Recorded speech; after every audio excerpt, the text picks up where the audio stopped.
वट सावित्री व्रत। यह व्रत सौभाग्यवती स्त्रियों का मुख्य त्योहार है। यह व्रत मुख्यतः ज्येष्ठ कृष्ण की अमावस्या को किया जाता है। इस दिन वट यानी बरगद के वृक्ष की पूजा होती है और सत्यवान सावित्री और यमराज की पूजा की जाती है। स्त्रियां इस व्रत को अखंड सौभाग्यवती यानी कि अपने पति की लंबी आयु, सेहत और तरक्की के लिए करती है। सावित्री ने इसी व्रत के द्वारा अपने पति सत्यवान को धर्मराज से छीन लिया था। तो इस दिन पूरे विधि विधान से वट सावित्री का व्रत करना चाहिए। साथ ही पूजा समाप्त होने पर व्रत कथा अवश्य सुननी चाहिए। वट सावित्री व्रत कथा के अनुसार प्राचीन काल में मद्र देश में एक बड़ा पराक्रमी, सत्यवादी, क्षमाशील, प्रजा पालन में तत्पर अश्वपति नामक राजा राज्य करते थे। उनकी कोई संतान नहीं थी, इसलिए उनकी पत्नी ने सावित्री की आराधना की। कुछ काल के अनंतर पर व्रत के प्रभाव से ब्रह्मा जी की पल्लवी सावित्री ने प्रसन्न हो राजा को वर दिया कि तुम्हें एक कन्या उत्पन्न होगी। कुछ दिन बाद राजा को एक दिव्य कन्या उत्पन्न हुई। कन्या का नाम सावित्री ही रखा। धीरे धीरे वह विवाह योग्य हो गई। सावित्री ने भी भृगु के उपदेश से सावित्री व्रत किया। एक दिन वो पिता के पास गई और प्रणाम करके बैठ गई। पिता ने सावित्री को विवाह योग्य जानकर अमात्यों से उसके विवाह के लिए किसी योग्य श्रेष्ठ वर को देखने के लिए कहा।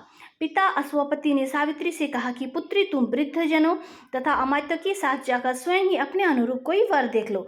सावित्री भी पिता की आज्ञा से राजस्त्रियों के आश्रमों, सभी तीर्थों और तपोवनों में घूमती हुई तथा वृद्ध ऋषियों का अभिनंदन करते हुए वह मंत्रियों सहित पुनः अपने पिता के पास लौट आई। सावित्री ने देखा कि राजसभा में देवर्षि नारद बैठे हुए हैं। सावित्री ने देवर्षि नारद और पिता को प्रणाम कर अपना वृतांत इस प्रकार बताया। महाराज, साल्व देश में धूम्रसेन नाम के एक धर्मात्मा राजा हैं। उनके सत्यवान नामक पुत्र को मैंने अपना वर चुना है।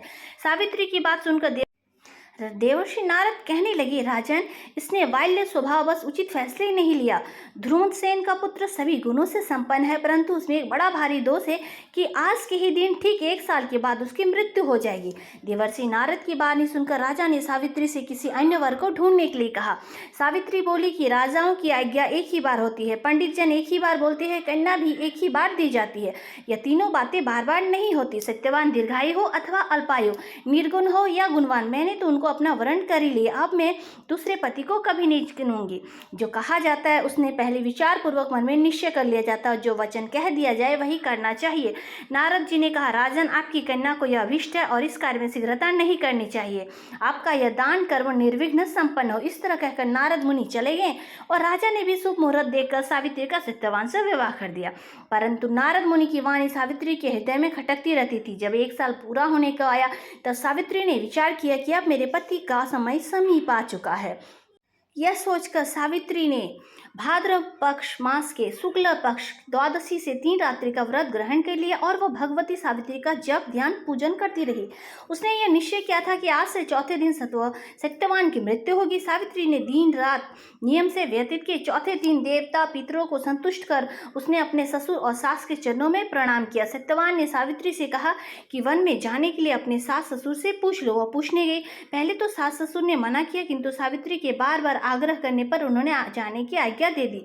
दोनों साथ साथ वन में गए। सत्यवान ने वहां काट कर बोला, परंतु उसी समय उसके मस्तक में महावेदना उत्पन्न हुई। उसने सावित्री से कहा कि मेरे सिर में बहुत व्यथा है, इसलिए थोड़ी देर विश्राम करना चाहता हूँ। सावित्री अपने पति के सिर को अपनी गोद में लेकर बैठ गई। इतने में ही यमराज वहां आ पहुंचे। सावित्री ने उन्हें देखकर प्रणाम किया और कहा कि हे प्रभु, आप देवता, दैत्य, गंधर्व आदि में से कौन है और मेरे पास क्यों आए हैं? धर्मराज ने कहा कि सावित्री, मैं संपूर्ण लोकों का नियमन करने वाला हूँ। मेरा नाम यम है। तुम्हारे पति को आयु समाप्त हो चुकी है, परंतु तुम पतिव्रता हो, इसलिए मेरे दूत इसको न ले जा सके, अतः मैं स्वयं ही यहाँ आया हूँ। इतना कहकर यमराज ने सत्यवान के शरीर से उसके पुरुषत्व को खींच लिया और उसे अपने साथ लेकर चल पड़े। सावित्री भी उनके पीछे पीछे चल पड़ी। बहुत दूर जाकर यमराज ने सावित्री से कहा कि पतिव्रती, अब तुम लौट जाओ, इस मार्ग में इतनी दूर कोई नहीं आ सकता। सावित्री ने कहा, महाराज, पति के साथ आते हुए मुझे तो ग्लानि हो नहीं रही, नहीं कुछ श्रम हो रहा है, मैं सुखपूर्वक चली आ रही हूँ। जिस प्रकार स्वजनों की गति संत है, वर्णों का आधार वेद है, शिष्यों का आधार गुरु और सभी प्राणियों का आश्रय स्थान पृथ्वी है, उसी प्रकार स्त्रियों का एकमात्र आश्रय स्थान उसका पति ही है, अन्य कोई नहीं। इस प्रकार सावित्री के धर्म और अर्थयुक्त वचनों को सुनकर यमराज प्रसन्न हो गए और कहने लगे, मैं तुमसे बहुत संतुष्ट हूँ, तुम्हें जो वर अविष्ट हो मांग लो।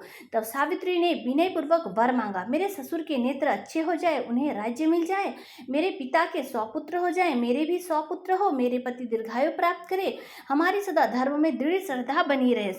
धर्मराज ने सावित्री को ये सारे वर दे दिए और साथ ही सत्यवान को भी दे दिया। सावित्री प्रसन्नतापूर्वक अपने पति को साथ लेकर आश्रम आ गए। ज्येष्ठ अमावस्या को जो उसने सावित्री व्रत किया था, यह सब उसी का फल है। जो नारी भक्ति से इस व्रत को करती है, वह सावित्री की तरह दोनों कुलों का उद्धार कर पति सहित चिरकाल तक सुख भोगती है। जो इस महात्म्य को पढ़ते अथवा सुनते हैं, वे भी मनोवांछित फल प्राप्त करते हैं। तो प्रेम से बोलिए जय श्रीमन नारायण।